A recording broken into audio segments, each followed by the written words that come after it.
اعوذ باللہ من الشیطان الرجیم بسم اللہ الرحمن الرحیم السلام علیکم۔ حضرت محمد صلی اللہ علیہ وآلہ وسلم نے فرمایا کہ 5 لوگوں کو نیند نہیں آتی۔ ناظرین، آج جانتے ہیں ایسے 5 لوگوں کے بارے میں جنہیں نیند نہیں آتی۔ نمبر 1، جو کسی کے قتل کا ارادہ کرتا ہو۔ قرآن پاک میں ارشاد ہے، اور جو شخص کسی مسلمان کو جان بوجھ کر قتل کرے تو اس کی سزا جہنم ہے، جس میں وہ ہمیشہ رہے گا۔ اللہ اس پر غضب نازل کرے گا اور لعنت بھیجے گا، اور اللہ نے اس کے لیے عذاب تیار کیا ہوا ہے۔ اسی وجہ سے ہم نے بنی اسرائیل کو یہ پیغام لکھ کر دیا تھا کہ جو کوئی کسی کو قتل کرے، جب کہ یہ قتل نہ کسی جان کا بدلہ لینے کے لیے ہو اور نہ کسی کی زمین میں فساد پھیلانے کی وجہ سے ہو، تو یہ ایسا ہے جیسے اس نے تمام انسانوں کو قتل کر دیا۔ اور جو شخص کسی کی جان بچا لے تو یہ ایسا ہے جیسے اس نے تمام انسانوں کی جان بچا لی۔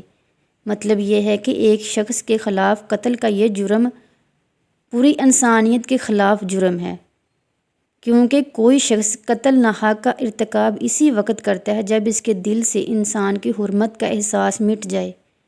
ایسی صورت میں اگر کسی کے مفاد یا سرشت کا تقاضا ہو تو کسی اور کو بھی قتل کرنے سے دریغ نہیں کرے گا، اور اسی طرح پوری انسانیت اس کے لیے مجرمانہ ذہنیت کی ضد میں رہے گی۔ جب اس کی ذہنیت کا چلن عام ہو جائے گا تو تمام انسان غیر محفوظ ہو جاتے ہیں۔ لہٰذا قتل ناحق کا ارتکاب چاہے کسی کے خلاف کیا گیا ہو، تمام انسانوں کو یہ سمجھنا چاہیے کہ یہ جرم ہم سب کے خلاف کیا گیا ہے۔ نمبر 2، جس کے پاس مال و دولت ہو اور اسے کسی پر بھروسہ نہ ہو۔ تاریخ کے ہر دور میں ایک سے بڑھ کر ایک دولت مند کرۂ ارض پر نمودار ہوا، گردشی ماہ سال کے بعد مٹی کا ڈھیر بن گیا۔ اس کے باوجود انسان سمجھنے کے لیے تیار ہی نہیں۔ دولت کے انبار پانے کے بعد صرف پیغمبر اور اولیاء ہی استقامت پر کھڑے نظر آئے، ورنہ زیادہ تر دولت نے انسان کا دماغ خراب کیا اور انسان غرور کا شکار ہوا۔ اور پھر یہی وہ مقام ہے جہاں پر اس کائنات کا اکلوتا وارث خالق کائنات حرکت میں آتا ہے، اور پھر وہ دراز رسی کو کھینچ کر انسان کو نشانی عبرت بنا دیتا ہے۔ اس کے سب سے عبرت ناک مثال قارون کی ہے، جس کے خزانوں کی شہرت ضرب المثل بن چکی ہے۔ نمبر 3، وہ ہے جس نے لوگوں سے بہت سے جھوٹی باتیں کہی ہوں اور لوگوں پر جھوٹے الزام لگائے ہوں۔ حدیث شریف میں ہے کہ جھوٹے گواہ کے قدم ہٹنے بھی نہ پائیں گے کہ اللہ تعالیٰ اس کے لیے جہنم واجب کر دے گا۔ جس نے کسی مسلمان کو ذلیل کرنے کی غرض سے اس پر الزام عائد کیا ہو تو اللہ تعالیٰ جہنم کے پل سے روک لے گا یہاں تک کہ اپنے کہنے کے مطابق عذاب پا لے۔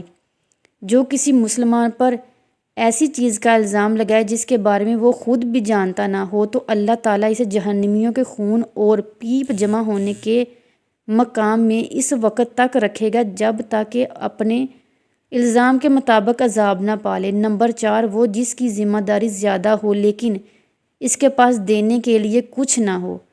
کائنات کی تاریخ تلخ اور شفاف حقیقت بھوک ہے، بڑی بد ذات ہے۔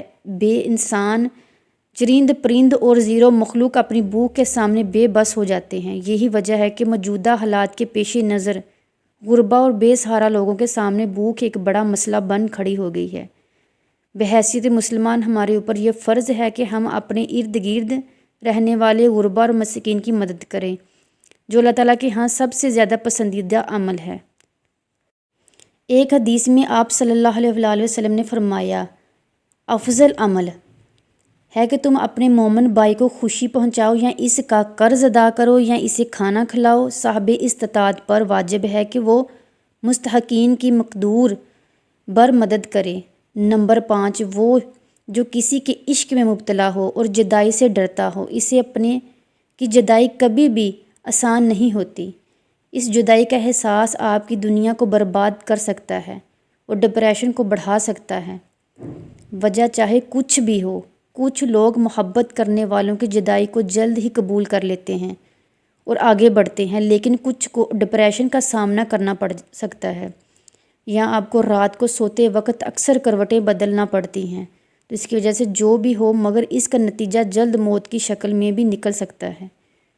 یہ بات برطانیہ میں ہونے والی ایک طبی تحقیق میں سامنے آئی۔ ایک یونیورسٹی کی تحقیق میں بتایا گیا کہ جن افراد کو رات کو نیند نہیں آتی یا آدھی رات کو جاگ جاتے ہیں، ان میں جلد موت کا خطرہ بہت زیادہ ہوتا ہے۔ اس تحقیق میں 5 لاکھ درمیانی عمر کے افراد کو شامل کیا گیا تھا اور دریافت کیا گیا کہ نیند کے مسائل سے دوچار افراد بالخصوص ذیابیط کے مریضوں میں سے اس کے نتیجے میں کسی بھی وجہ سے موت کا خطرہ 87% تک بڑھ جاتا ہے۔ محققین کا کہنا تھا کہ یہ ہم پہلے سے ہی جانتے ہیں کہ نیند کی کمی اور خراب صحت کے درمیان مضبوط تعلق ہے، مگر نئے نتائج چونکا دینے والے ہیں۔ انہوں نے کہا کہ ڈاکٹروں کے نیند کے مسائل کو بہت سنجیدہ لینا چاہیے تاکہ ان میں خطرے کو کم کیا جا سکے۔ ان کا کہنا تھا کہ ذیابیط سے ویسے مختلف امراض سے موت کا شکار 673 تک بڑھ جاتا ہے، مگر ایسے مریضوں کو بے خوابی یا نیند کے دیگر مسائل کا سامنا ہو، ان کے لیے یہ خطرہ 87% تک بڑھ جاتا ہے۔ اس سے قبل 2019 میں کیلیفورنیا یونیورسٹی کی ایک تحقیق میں بتایا گیا تھا کہ محض ایک رات کو کم سونا بھی ذہنی بے چینی یا خوف یا اعصابی خلل کا خطرہ ہے 30% تک بڑھ جاتا ہے۔ اچھی نیند جو رات بھر میں دماغی کنیکشن دوبارہ منظم کر کے ذہنی تشویش اور بے چینی کو کم کر دیتا ہے۔ نیند کی کمی سے ذہن بوجھل ہوتا ہے اور مختلف مسائل کا شکار ہو جاتا ہے، جبکہ پورا سونا حالت کو بہتر بناتا ہے۔ اللہ پاک ہم سب کی پریشانیوں کو دور فرمائے۔ اللہ پاک ہمیں دین کی سمجھ نصیب فرمائے اور ہمارا خاتمہ ایمان پر فرمائے اور ہمیں صحت مند زندگی عطا فرمائے، آمین۔ ناظرین، کمنٹ باکس میں حضرت محمد صلی اللہ علیہ وآلہ وسلم کے 99 ناموں میں سے ایک نام ضرور ٹائپ کریں۔ جزاک اللہ خیرہ۔